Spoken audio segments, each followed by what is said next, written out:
next on the list will be Cory Heidelberger. And how should the school board approach a second bond issue or bond election? And would you suggest any alternative approaches to gaining more public favor for this project? Cory? We should not approach a second bond election. Not for a while. First, we need to talk budget. Before we talk about new doors, we've got to talk about keeping the existing doors open. So before we have any more conversation about what shape, size, expense the new building will be, we better figure out how many resources we have to put into the general fund, into the ongoing operation of the school.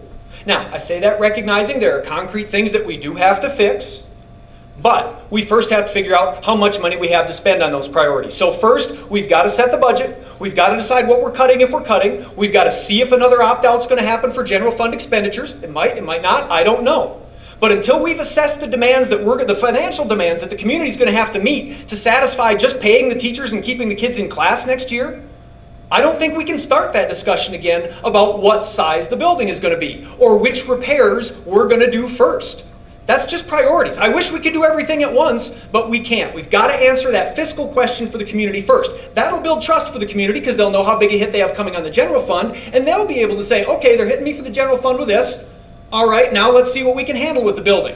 Then with the building, we need to set priorities. I think we can do that with a design charrette, and I agree with Cory, and I was in the paper saying it, that the meeting we had last week, it let off steam, but it was a debate format. And I'm the debate coach saying I didn't want a debate format. I wanted a chance for everybody to sit down, for everybody to participate, share ideas with each other actively, and to start developing that list of community-based priorities with everybody who was there. We had 80 people there. Only 17 spoke. The majority of people didn't get to say anything out loud. That was a disappointment for me and for everybody else, I think.